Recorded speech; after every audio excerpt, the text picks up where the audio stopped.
Bonjour, bonsoir à tous. J'ai eu envie d'être un peu productif ce soir, donc je vous propose cette vidéo qui consiste en une explication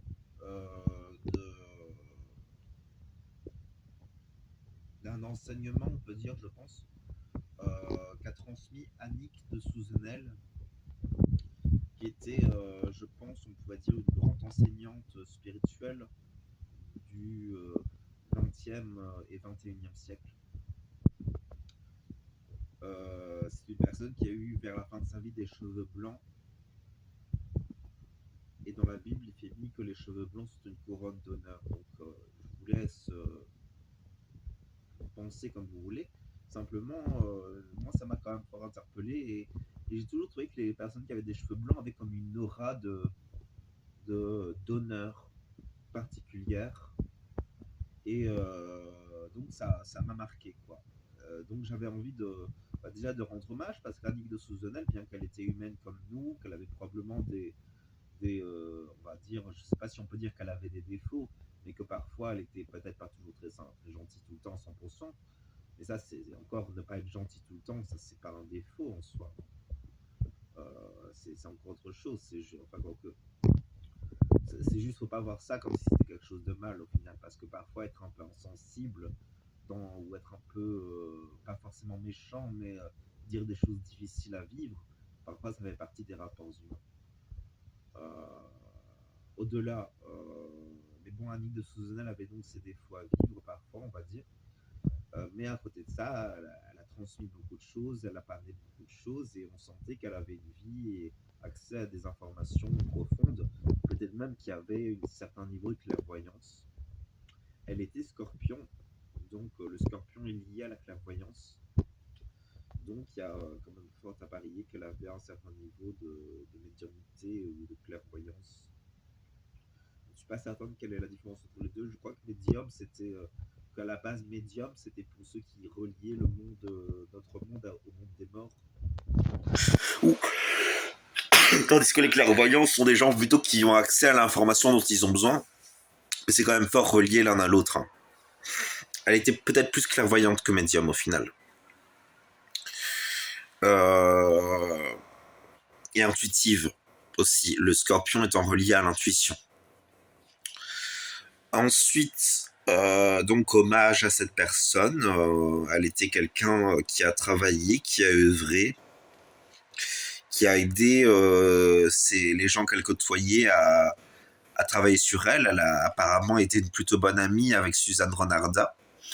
J'ai entendu des bons échos, donc au final,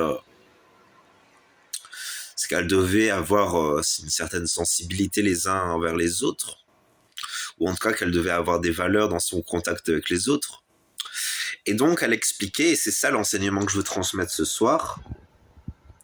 Je suis torse nu, je suis désolé, c'est pas super, je vais juste un peu le relever comme ça, voilà. C'est pas super top niveau pudeur, mais bon, écoutez, on a tous déjà été à la piscine, donc on a tous déjà vu quelqu'un torse nu, donc en tout cas, enfin bon, on va pas en faire un débat hyper long. L'enseignement, c'est le suivant. L'enseignement est le suivant. L'être humain, au cours de ses multiples incarnations, serait amené à voyager lors de son cheminement spirituel à travers 3 matrices. Matrice des os, matrice de feu et matrice du crâne. Matrice d'air, on peut se dire aussi. Et ces 3 matrices correspondraient à 3 niveaux d'expérience de la vie qui nous font chacun évoluer vers quelque chose et au fond vers les matrices supérieures. La matrice d'eau étant celle tout en bas, ensuite au-dessus vient la matrice de feu, et encore au-dessus vient la matrice d'air. Et donc au fur et à mesure de nos incarnations, nous passerions progressivement d'une matrice vers l'autre, selon nos expériences et notre évolution dans chaque matrice. Au début, l'individu dans sa matrice d'eau serait amené à simplement être guidé par ses émotions, Donc l'eau, c'est souvent associé aux émotions. Et petit à petit, il est amené à expérimenter, à intégrer ou à ne pas intégrer, en allant progressivement plus vers le côté du monde. Donc on appelle dans la Kabbale, donc pour ceux qui ne connaissent pas la Kabbale, il y a les séphirotes et les clifotes. Les séphirotes étant des qualités de Dieu qui caractérisent l'univers, Dieu et le microcosme qu'est l'être humain. Et les clifotes qui sont comme des reflets, des coquilles par rapport aux séphirotes, qui sont comme des éléments du monde, qui sont comme les reflets des qualités divines qu'on retrouve dans l'univers. Donc on dit la plupart du temps qu'il y a l'univers représenté par les séphirotes, et qu'autour de cet univers, il y a ce qu'on appelle le monde, qui est plus les clifotes en quelque sorte. Et donc, j'ai perdu le fil de mon sujet. Je vais trouver. Je disais que donc, lors de la matrice d'eau, l'individu est amené plus ou moins volontairement, plus ou moins en s'en rendant compte, à intégrer des valeurs, des comportements, des notions, des expériences, ou en tout cas à intégrer des comportements plutôt, et des valeurs, et des manières de penser, des comportements, des manières de conduire ses mœurs, des manières de discipliner son mental aussi. Et donc ça, c'est le travail dans la matrice d'eau, qui est relié au niveau de la Kabbale au monde des séphirotes de Netzah, Hod et Yesod. Ensuite, et donc c'est le monde de l'eau, et je ne sais plus quel était le nom de ce monde-là. C'est le monde... il y a un nom spécial pour ce monde-là au niveau de l'arbre de vie dans la Kabbale, mais je ne me rappelle plus. Donc c'est la matrice d'eau, et au bout d'un moment, l'individu aura fait son expérience dans la matrice d'eau, et il va être amené à une expansion de la conscience, et il sera capable de, au lieu d'évoluer d'expérience en expérience en intégrant ou en intégrant pas, il va être amené à s'observer lui-même et à prendre conscience sur lui-même. Et donc, en quelque sorte, arrivé à ce stade-là, il est capable de s'observer, de développer sa conscience, et donc il est toujours dans les eaux, parce que lors de la vie, on reste dans l'eau. L'eau est d'ailleurs le symbole de la vie, mais il y a la conscience qui permet d'évoluer maintenant. Et la conscience va être le nouveau moteur, en quelque sorte. Là où au début, ce sont les émotions qui sont le seul moteur, arrivé dans la matrice de feu, avec la conscience, l'individu a progressivement encore intégré et assimilé des choses, mais cette fois-ci, il y a un travail de feu qui s'exerce. Pourquoi ? Par la conscience. Donc là, on est sur un plan où l'individu va se juger lui-même, va s'expérimenter lui-même, va évoluer, va intégrer ou ne pas intégrer encore une fois, va travailler sur lui encore une fois, et soit il va se diriger vers un genre d'enfer dans lequel s'il n'intègre pas et s'il ne travaille pas comme il le doit pour son évolution, soit il va réussir et il échappera à son enfer personnel étant son jugement personnel sur lui-même. Donc là, on est dans la matrice de feu. L'individu va non pas en enfer par un jugement de Dieu, mais par son propre jugement personnel. Après, peut-être que notre propre jugement sur nous-mêmes est un jugement divin. Mais bon, ça, c'est encore autre chose. Donc ça, c'est la matrice de feu. Donc la matrice de feu, le deuxième monde, c'est les séphirotes de Tiferet, Gebura et Seth. Donc là où dans Yesod, la première séphirote que l'on expérimente, on expérimente la discipline de vie par rapport aux émotions les plus profondes. dans la matrice d'eau, là.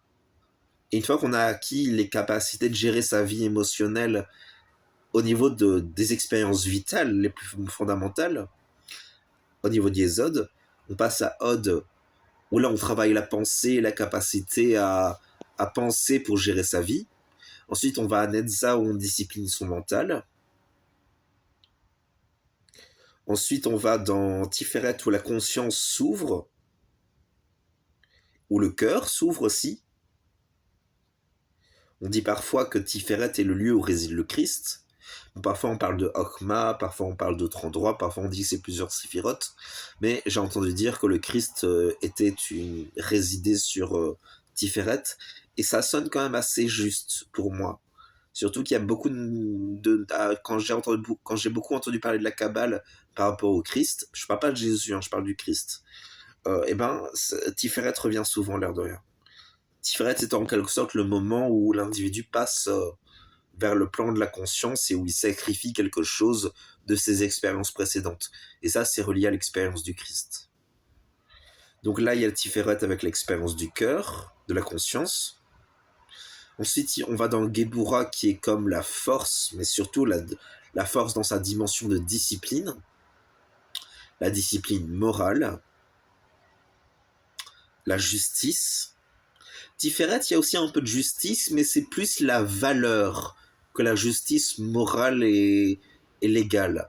Tandis que Gebura, on est vraiment dans toute cette dimension légale, dans cette notion de la rigueur qui fait qu'il faut de la rigueur pour que le monde fonctionne.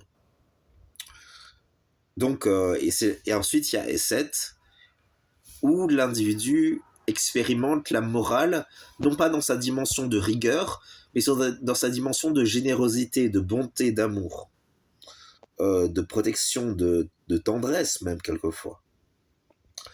Et donc en quelque sorte, quand il travaille là où dans les trois premières séphirotes de la matrice d'eau, donc Yesod, Od et Netza, l'individu expérimente donc à ce niveau-là les qualités pour assouvir ses désirs et vivre sur la terre. Dans Tiferet, Gebura et Eset, l'individu, cette fois, est amené en quelque sorte à développer sa capacité à se protéger de son enfer personnel en étant protégé du jugement. Et ce qu'il va faire pour se protéger de son propre jugement, c'est qu'il va acquérir les qualités de ces trois séphirotes, donc Tiferet, Gebura et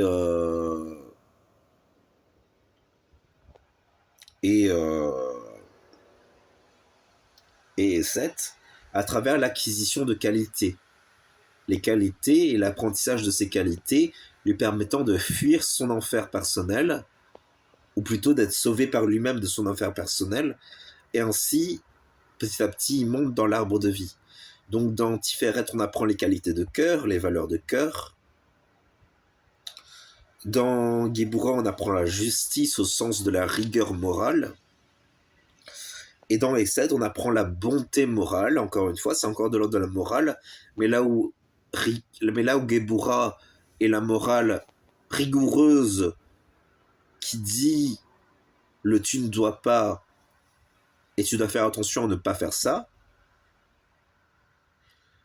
Esed est plutôt là pour dire ce que l'on peut faire les uns pour les autres, voire même en fait ce que l'on doit faire les uns pour les autres. Il y a un équilibre à trouver entre Esed qui est la miséricorde, l'amour, et Gebura qui est la rigueur morale et la discipline. Et cet équilibre se fait par Tiferet en quelque sorte, le cœur. Ensuite, une fois que ces trois séphirotes sont bien travaillées, sont bien éveillées et ont développé toutes leurs qualités chez l'individu, on passe ensuite à la matrice du crâne, la matrice d'air. Et là, l'individu a plus ou moins échappé à l'enfer. Là, on n'est plus dans l'enfer, là, on est dans le crâne. Donc il s'agit de comprendre, il ne s'agit plus de culpabiliser ou de regretter, ce qui n'empêche pas d'avoir des regrets parfois, mais globalement, l'individu aura une clairvoyance sur sa vie et comprendra qu'il a dépassé le stade de l'enfer et qu'il n'y a plus la question de l'enfer en quelque sorte à ce stade-là. Là, l'individu est, est au niveau du ciel en quelque sorte parce que la troisième matrice, la matrice d'air, la matrice du crâne, c'est celle qui est reliable en quelque sorte au niveau de Dieu dans la Kabbale. Même si bien évidemment toutes les séphirotes sont des qualités de Dieu, donc on côtoie déjà les qualités divines dans la première matrice, mais ça se fait à un niveau beaucoup plus conscient chez ceux qui connaissent la science des séphirotes au niveau de la science kabbalistique et de l'intuition kabbalistique. Et donc en quelque sorte, l'individu passe donc encore une fois par 3 séphirotes qui sont Bina, Ochma et Keter. Bina étant la première que l'on expérimente, dans laquelle l'individu expérimente l'intelligence, une intelligence qui ordonne les choses. C'est d'ailleurs cette intelligence qui génère Gebura, parce que les séphirotes fonctionnent avec d'autres séphirotes. Donc pour ceux je vais pas faire tout sur les séphirotes, mais en gros, Bina, la première séphirote que l'on expérimente quand on va dans la matrice d'air, c'est la séphirote de l'intelligence, une intelligence qui vient dire comment ordonner les choses. C'est d'ailleurs le maître de cette séphirote est parfois dit être Saturne. Et Saturne, c'est la grande intelligence, c'est le grand ordonnancement. Et justement, le pilier gauche de la Kabbale est composé au sommet de Bina, au milieu de Gebura et en bas de Hod. Et en quelque sorte, ça fait au sommet l'intelligence qui ordonne. Donc, vu qu'elle ordonne, elle crée forcément une justice, une rigueur, Gebura, qui doit s'imposer, qui exige quelque chose pour que tout le monde l'accepte. Et là, on passe par Hod, la pensée, la victoire, on dit parfois aussi, la splendeur parfois aussi. Il faut savoir que parfois des noms de séphirotes se retrouvent à telle séphirote dans telle tradition, et dans une autre tradition, le nom de cette séphirote va plutôt se retrouver à une autre séphirote. Par exemple, parfois la beauté, parfois on dit que c'est Tiferet, parfois on dit que c'est Netza, parfois on dit que c'est Hod. Faut savoir aussi que les séphirotes ont tendance à être reliées les unes aux autres. D'ailleurs, on dit qu'à la base, chaque séphirote est une émanation de la source. Donc, en quelque sorte, à la base, elles sont toutes des émanations du même point. Donc, il y a quand même quelque chose de commun à chaque séphirote. Keter étant la première séphirote, mais je ne suis pas encore arrivé à Keter. Donc, dans la matrice du crâne, on commence par expérimenter Bina, où on travaille l'intelligence. Ensuite, on va dans Okma, où on travaille sa lumière, on travaille sa sagesse. Et enfin, on finit dans Keter, où là où dans Bina, on est le conseiller intelligent qui dit comment ordonnancer les choses. Dans Okma, on est le grand sage un peu christique qui vient conseiller avec la fraternité universelle, qui va apporter beaucoup de lumière. Dans Keter, on est au-delà de la sagesse. On est dans la sainteté. Et ça, c'est encore au-delà. Et au-delà de Keter, c'est le non manifesté, c'est le lieu de la source. La source dans la Kabbale, on l'appelle Lein. Ensuite, il y a Lein Sof. Et enfin, il y a Lein Sof Or. Je ne sais plus trop comment ça s'appelle, ce que ça signifie. Mais comme ça, vous avez la base pour faire vos recherches. Donc, Lein, ça se dit A-Y-N, je pense, ou A-I-N. Et ça s'écrit plus ou moins ainsi ou ainsi. Et donc dans cette dernière matrice, l'individu va rencontrer... Il faut savoir que dans chaque matrice, on va d'incarnation en incarnation expérimenter certains champs de conscience pour acquérir des qualités.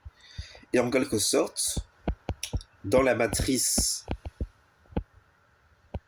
du crâne, comme dans chaque matrice, donc on expérimente des qualités angéliques à acquérir, mais on connaît et on expérimente aussi les ombres de ces qualités, qui sont des ombres un peu difficiles à vivre et qui vont nécessiter un travail.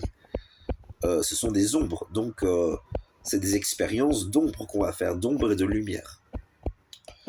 Tout le travail de l'évolution kabbalistique, c'est l'expérience de l'ombre et de la lumière.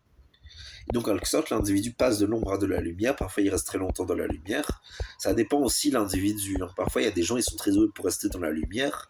Certains, ils vont quand même expérimenter l'ombre, car l'ombre est associée à la lumière, naturellement.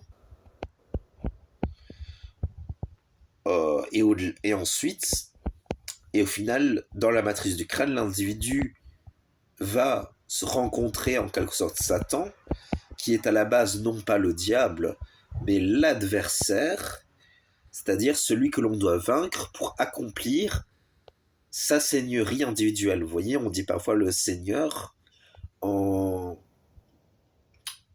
la tradition de la Kabbale, du judaïsme, de la religion hébraïque. Et ben c'est là, en quelque sorte, c'est dans la matrice du crâne que l'on accomplit sa dimension seigneuriale. C'est quand même plutôt au niveau de Keter que l'on accomplit ça. Moi, je suis au niveau, selon les traditions ésotériques de l'Occident, on associe un niveau d'évolution de l'âme selon la naissance, selon le zodiaque. Donc moi, je suis dans le dernier décan du taureau, donc c'est au niveau de Chokhmah. Donc je suis au niveau de Chokhmah et je n'ai pas expérimenté Keter, donc je ne suis pas au niveau d'être face au Satan et de découvrir ma dimension seigneuriale. Je suis au niveau de l'expérience de la lumière et de la sagesse, moi. Donc voilà. Après, il faut savoir qu'on peut avoir accès à un niveau de sagesse et de lumière sans forcément être arrivé au niveau de la matrice du crâne. C'est un chemin subtil en quelque sorte. Il y a des gens aussi, ils vont comme naturellement manifester les qualités de plein de champs de conscience qui n'ont pas encore expérimenté, tout simplement parce que la vie humaine fait que l'on expérimente ces qualités parfois. Après, c'est vrai quand même que les vieilles âmes, on a tous entendu parler des vieilles âmes, ce sont les âmes en quelque sorte qui ont expérimenté tellement de vie qu'ils ont acquis beaucoup de qualités, et la plupart du temps, les vieilles âmes, c'est les gens qui naissent en Cancer, en Gémeaux, en Taureau et en Bélier. Parce que ces 4 signes sont les signes de la matrice du crâne. Et les gens de la matrice du crâne ont acquis tout simplement plus de qualités que les gens qui vivent au niveau précédent. En sachant que ce ne sont pas des gens qui auraient plus de valeur, ça c'est faux, mais ils ont acquis plus de qualités, donc ils vont plus facilement gérer leur vie en quelque sorte, ou en tout cas ils ont plus d'expérience. Ils ont acquis petit à petit, avec un travail, des qualités qui leur permettent de plus facilement gérer leur vie, ou plutôt d'avoir un karma plus positif en quelque sorte. Et donc c'est ça le travail dans les 3 matrices. Donc si vous êtes Poisson, Verseau, Capricorne ou Sagittaire, normalement vous êtes encore dans la matrice des eaux. Donc vous êtes encore à ce niveau-là où on travaille selon les impulsions des eaux, ce qui est toujours là en quelque sorte. Ensuite, vous avez donc un travail d'intégration d'énergie à faire pour évoluer. Ça se fait toujours plus ou moins naturellement, en sachant que le travail se fait par des alternances entre les cliphotes et les séphirotes, le principe étant de réussir à accéder à la séphirote sans être enfermé dans la cliphote, et le principe étant de ne pas tomber dans l'ombre de sa dimension angélique. Donc vous voyez, il faut réussir à manifester la qualité angélique que l'on est venu manifester sur Terre, sans trop tomber dans la dimension de l'ombre de cette qualité angélique. Donc selon ce que l'on vient faire sur Terre, on a une qualité angélique à manifester, mais aussi cette qualité angélique est reliée à une ombre. Et cette ombre, il faut en quelque sorte, je ne sais pas trop comment dire, parce que je n'ai pas la réponse, pas la connaissance par rapport à ça, mais je dirais qu'il faut comme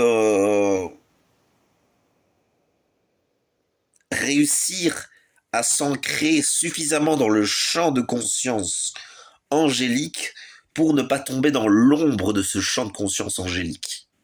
Vous voyez, voilà, on est là-dedans.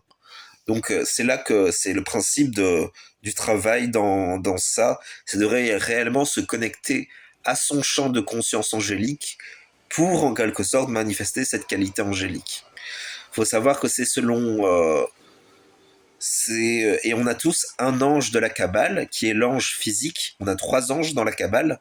L'ange physique, l'ange de cœur et l'ange du spirituel. Et on vient manifester la qualité de l'ange physique. Et si on est, par exemple, en balance, ça veut dire que l'on a au moins acquis toutes les qualités des signes suivants. Donc il y a la balance, après c'est le scorpion, le sagittaire, etc., le capricorne, jusqu'au poisson.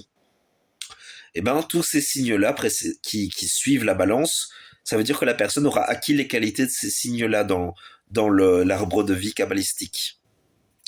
La balance se situant à la jonction entre Géboura et Tiferet. Donc voilà. Donc voilà pour ce que je voulais vous dire. Donc si vous êtes poisson, Verseau, Capricorne ou Sagittaire, vous êtes encore dans la matrice des eaux. Si vous êtes Scorpion, Balance,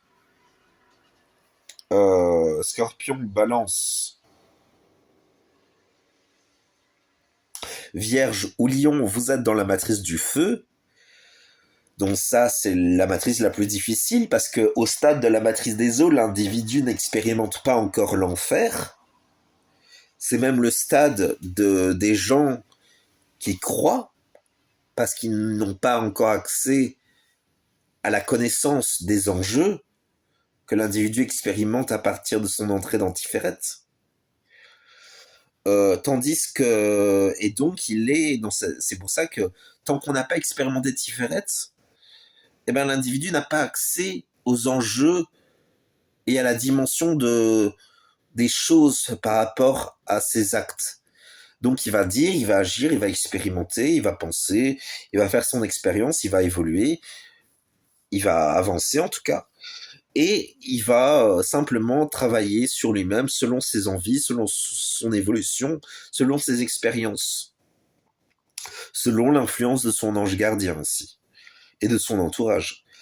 Et donc, il y a ça, mais il aura toujours tendance à dire que la responsabilité vient des autres dans ses problèmes. Tandis que dans l'entrée d'Antiferet à partir du signe du Scorpion, l'individu commencera à intégrer qu'il y a une responsabilité, qui joue un rôle dans ce qu'il vit. Ce qui n'empêche pas, bien évidemment, que certaines choses que l'on vit dépendent des autres, parfois. Je ne sais pas à quel point c'est vrai ou c'est faux, ça, mais c'est quelque chose que l'on expérimente chacun sur son point de vue. Ensuite vient l'expérience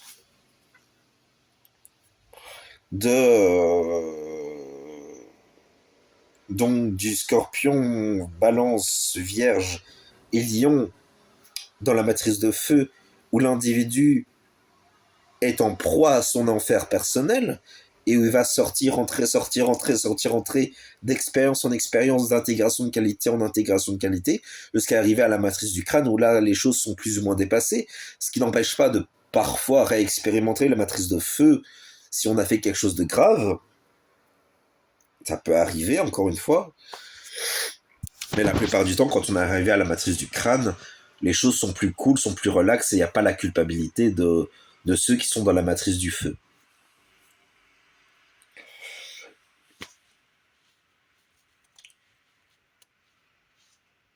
D'ailleurs, je vous invite quand même, si vous êtes au niveau de la matrice de tête, quand vous percevez quelqu'un qui est dans la matrice du feu, essayez de travailler avec eux pour euh, leur permettre d'intégrer les qualités dont ils ont besoin.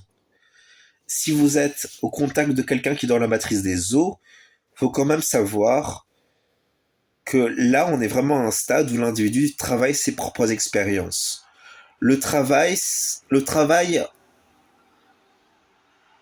les exploits les plus difficiles sont au niveau de la matrice du crâne, mais, mais le travail le plus éprouvant, le plus difficile et où il y a le plus de peine, ça se situe au niveau de la matrice du feu. Et donc, en quelque sorte, les individus vraiment aidés sont ceux qui sont au niveau de la matrice du feu. Ceux qui sont au niveau de la matrice des eaux, souvent ils vont culpabiliser les autres, ils vont dire que leurs problèmes viennent des autres, ce qui dans une certaine mesure parfois est vrai, bien évidemment. Bon, là je le dis au niveau du mental, hein.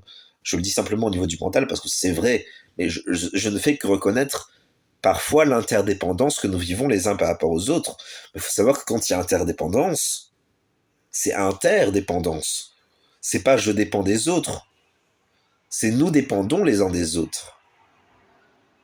Et ça, les gens qui sont dans la matrice des eaux ne le comprennent pas toujours. Les gens qui sont dans la matrice du feu, ils le perçoivent déjà un peu plus. Mais c'est pas au niveau des gens qui sont dans la matrice du crâne. Et donc voilà pour ce que je voulais vous transmettre. Donc comment évoluer selon le niveau dans lequel on est dans la matrice.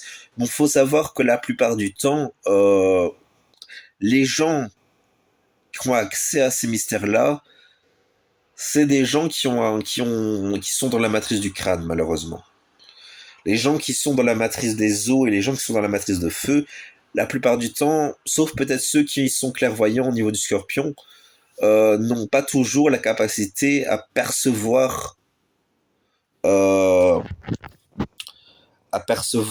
ce qui se passe autour d'eux et en eux, et à percevoir la dimension subtile pour percevoir qu'en fait, chacun n'est pas à la même étape que les autres, en quelque sorte. Voilà. Donc, en quelque sorte, d'ailleurs, c'est quand même assez... faut savoir que les gens qui sont dans la matrice d'eau peuvent être très culpabilisants envers les autres, plutôt accusateurs que culpabilisateurs. La culpabilisation, ça vient plus au niveau des gens qui sont dans la matrice de feu, parce qu'eux, ils ont conscience de la responsabilité. Tandis que les gens qui sont dans la matrice du crâne, ils sont au niveau du crâne. Ils expérimentent toujours la responsabilité, mais c'est plus du même ressort, vraiment. Il y a il y a presque du relativisme dans la matrice du crâne qui fait qu'on ne s'attache pas tellement à la question de la responsabilité, de qu'est-ce qu'il faut faire, qu'est-ce qu'il faut pas faire, de la question de toutes ces questions de responsabilité, de culpabilité. La culpabilité, la honte, l'accusation, le blâme, tout ça, c'est quand même plutôt du ressort de la matrice d'eau ou de la matrice de feu. Les gens qui sont dans la matrice du crâne, la plupart d'entre eux ne travaillent pas avec ces énergies-là.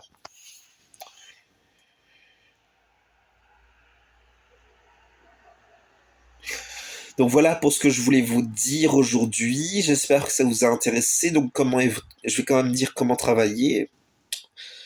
Il faut chercher son ange et prier son ange pour recevoir son influence. Donc vous pouvez recevoir l'influence de votre ange toute l'année à tout moment, je suppose. Je ne sais pas si ce sont des énergies que l'on attire à soi ou des réelles entités qui nous aident. Ça, vous voyez, c'est autre chose. Je me demande si c'est pas un peu des deux, genre des énergies, entités, je sais pas. Je ne sais pas. Mais clairement, le fait de prier ces anges, ces champs de conscience, le fait de les attirer à soi et d'avoir la foi qu'ils vont venir nous aider, et la plupart du temps, quand on le prie avec la foi, ils viennent, et ben c'est ça qui fait vraiment qu'il y a quelque chose qui arrive et qui nous aide. Et c'est comme ça qu'on acquiert des champs de conscience, c'est comme ça qu'on reste dans le champ de conscience de l'ange, et c'est comme ça qu'on évolue et qu'on travaille. Par exemple, j'avais dit tout à l'heure que les ombres de nos champs de conscience angéliques sont reliées justement à ce champ de conscience angélique. Ben, par exemple, moi je suis au niveau de l'ange Ahaya, qui veut dire refuge de Dieu, Dieu refuge, et l'ombre de cet ange, c'est Sitri. Donc Ahaya est un ange qui apporte des secrets sur l'univers, sur soi et sur les autres,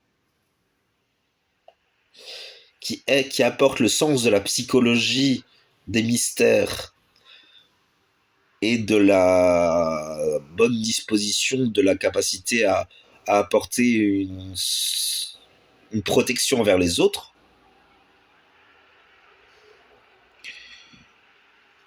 Et l'ombre de cette énergie-là, c'est une dimension à la fois négative sur le sens strict, parfois on dit même démoniaque parfois, mais sur le plan strict, c'est juste l'ombre, c'est juste une facette. Non, c'est pas vraiment une facette, mais c'est ce qu'implique l'expérience parfois de cette dimension angélique. Et cette ombre, on l'appelle Sitri, et cette ombre, qu'est-ce qu'elle va faire? Elle va nous pousser à prédire des choses qui n'arriveront pas forcément par rapport à nos expériences ésotériques du secret. Et elle peut pousser à la violence à cause de ce désir de protéger. C'est tout le problème de Ahaya. Ahaya est un ange qui pousse à vouloir protéger les autres. Le truc, c'est que Ahaya agit par l'exercice de la justice. Donc en fait, et là vient le problème, c'est que c'est une énergie qui trouve sa source et son énergie profonde dans Ochma, la lumière, la sagesse, parfois on dit même le secret de Dieu, mais qui s'exerce et qui s'accomplit et qui travaille, qui réalise avec Gebura.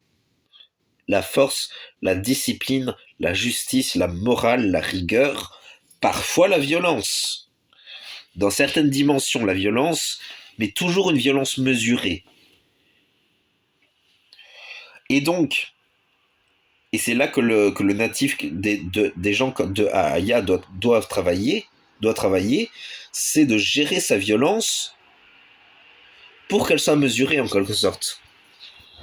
Trouver un équilibre entre Gebura et Ochma. En sachant que la plupart du temps, moi je me situe au niveau d'une sensibilité au niveau de Ochma qui me pousse à être trop dans Gebura. Donc moi, mon travail, c'est de réussir à mieux exercer avec Gebura. Parce que le problème, c'est que Gebura, c'est bien. C'est bien Gebura. Mais le problème, c'est que Gebura, c'est la séphirote de feu qui demande un vrai travail sur soi. Après, moi, je l'ai déjà fait, ce travail sur soi, vu que je suis plus au niveau du travail de Gebura. Donc, normalement, je devrais maîtriser. Le problème, c'est que je pense honnêtement que je suis que dans ma première ou ma deuxième incarnation avec Ahaya. Donc, j'ai encore du travail à faire pour maîtriser ces énergies-là. Mais clairement, il faut savoir. Alors, j'ai dit tout à l'heure, j'ai dit que l'individu devait dépasser le stade de l'enfer dans la matrice de feu. Le fait d'être une vieille âme et d'être au niveau de la matrice du crâne n'empêche pas qu'on puisse faire des choses graves, hein. Bien sûr. On a toujours le libre arbitre. Et parfois même, être dans la matrice du crâne, qui permet de voir les choses plus placidement sans la culpabilité, peut justement rendre un peu psychopathique. Ça existe. C'est tout le problème de la matrice du crâne, quelque part. Il faut savoir que même Satan, dans la matrice du crâne, on dit parfois que c'est en épousant son Satan intérieur que l'on devient le Seigneur. Vous voyez, il y a une dimension assez particulière. Hein. On ne parle pas de la dimension jolie de la Bible avec Dieu, les chérubins, tous les anges gentils dans la Kabbale.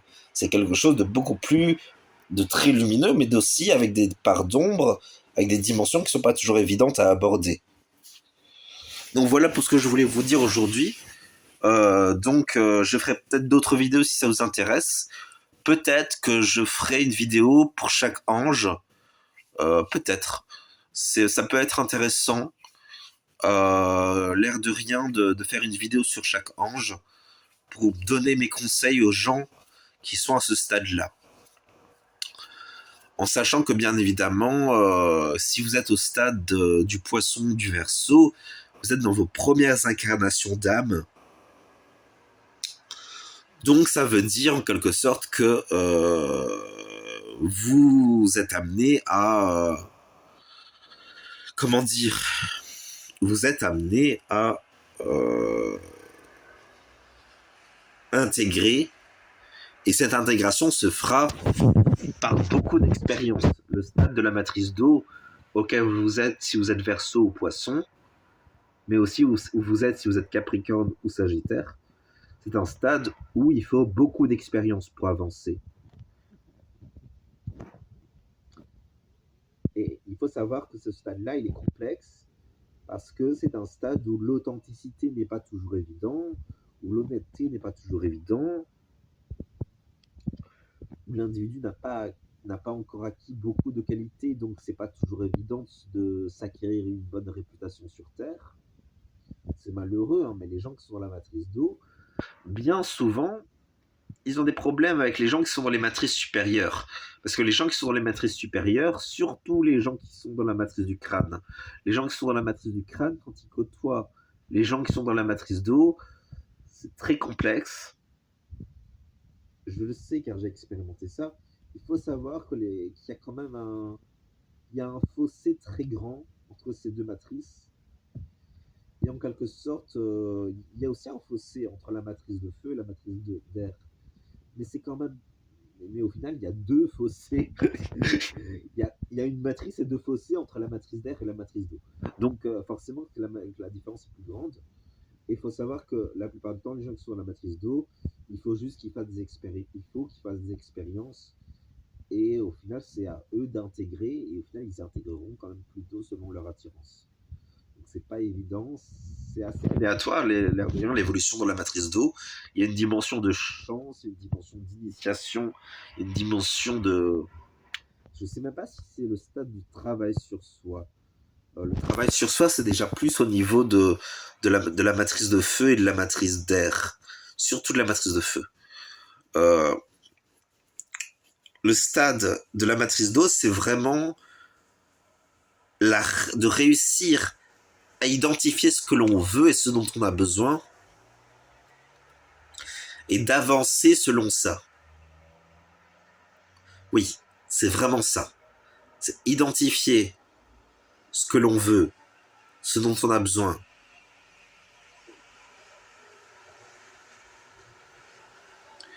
Ce que l'on veut et ce dont on a besoin et ce qui nous drive réellement au niveau le plus profond pour évoluer. Et d'intégrer ce qui va nous permettre d'évoluer.